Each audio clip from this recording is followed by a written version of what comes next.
4 दिसंबर को OPEC plus देशों की अहम बैठक होगी। ओपेक प्लस की इस बैठक में क्या होगा? क्या क्रूड उत्पादन घटाने पर फैसला होगा? रूसी तेल के लिए कितना भाव तय होगा? इस बार की बैठक क्यों है पूरी दुनिया के लिए खास, बताने के लिए मेरे साथ जुड़ रही हैं नेहा आनंद।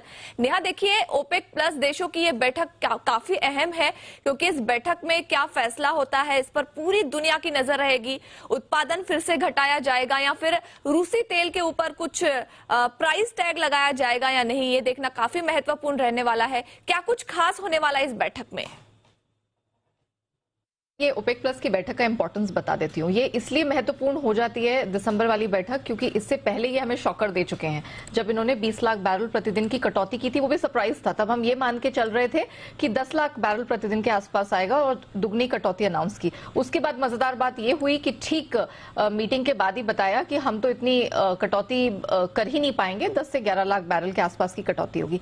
ये बैठक क्यों इंपॉर्टेंट है? क्योंकि सब अब जानना चाहते हैं कि जिस प्रकार की स्थिति बनी हुई है, स्लो के आसार हैं, चाइना में अभी भी जीरो कोविड पॉलिसी का कहर बना हुआ है, यूरोप में, अमेरिका में मंदी की सुगबुगाहट है, इन सब के बीच अब ओपेक है वो यहां से निर्णय क्या लेता है? क्या वो अपने आउटपुट को मेंटेन रखेंगे जो कटौती थी, या वो इसको काटेंगे या फिर बढ़ा भी सकते हैं? तो इसी को लेके बहुत सारी खबरें आ रही हैं और इसमें दो धड़े बन गए हैं। अब एक धड़ा है वो कह के चल रहा है, वो मान के चल रहा है कि उत्पादन कटौती होगी, और उनका तर्क क्या है?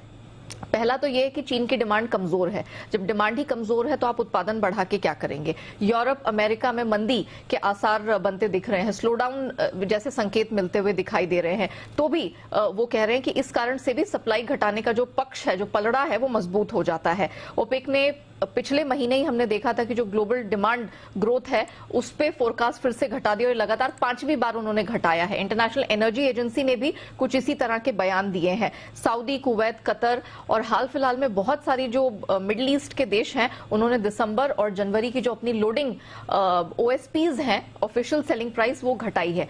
तो इसका पक्ष रखते हुए एक धड़ा मान रहा है कि ओपेक इस बैठक में उत्पादन कटौती का ऐलान कर सकता है। लेकिन अब मजेदार बात दीप यह है कि दूसरा धड़ा है, उसकी क्या दलील है वो भी मैं रखती हूँ। सबसे पहला तो ये कि वियना में बैठक होनी, जब भी इन पर्सन बैठक होती है तो लगता है कुछ बड़ा ऐलान हो, लेकिन लास्ट मोमेंट पे इन्होंने कहा ये वर्चुअल मीट करेंगे। तो ये एक बड़ा फैक्टर निकल कर आया जिसमें लोगों को लगा कि नहीं, शायद ये कोई बड़ा ऐलान नहीं करेंगे। जो वो 20 लाख बैरल वाली कटौती है वही यहां से अब जारी रहने वाली है, कुछ नहीं करेंगे। It might just be unchanged. और अगर ऐसा होता है तो तेल की कीमत एक्चुअली गिरेंगी। साथ में यह भी कहना है कि भले ही आप देख लें कि दुनिया भर में मंदी के संकेत है, लेकिन एशियन डिमांड जो है वो जबरदस्त है। और इसके आंकड़े मैंने खुद चेक किए। एक रेफिनेटिव करके एक वेबसाइट है जो सारे डेटास को ट्रैक करती है। नवंबर में चीन, भारत और साउथ कोरिया की जो कुल खरीद है वो 290 लाख बैरल के आसपास रहने के एस्टिमेट्स हैं। और ये फिगर इसलिए महत्वपूर्ण है क्योंकि अक्टूबर में ये 256 लाख था और उससे पहले सितंबर में 266 लाख। मतलब इन तीनों एशियाई देशों के कारण डिमांड बढ़ी है। चीन का ही नवंबर तेल का इंपोर्ट है वो मार्च 2021 के बाद सबसे ऊंचे लेवल पर गया है। भारत का तेल इंपोर्ट 4 महीने की ऊंचाई पर है। तो इन सब फैक्टर के मद्देनजर जब 2-3 ये बड़े कंज्यूमर्स हैं, इनकी डिमांड अब पकड़ रही है पेस, तब ये दलील बनती है कि सऊदी के पास तो केस है या फिर मिडिल ईस्ट के पास एक केस बनता है कि वो यहां पर सप्लाई को बढ़ाए। तो इन सब फैक्टर्स के चलते दिख रहा है। लेकिन महत्वपूर्ण ये भी है कि 5 दिसंबर को रूसी तेल पर बैन G7 प्राइस कैप को लेके यहां बातचीत चली रही है। $60 के आसपास का वो लेवल हो सकता है। तो ये सारे फैक्टर्स जो एक साथ मिल गए ना, इस वजह से ओपेक प्लस की बैठक को लेके असमंजस बना हुआ है।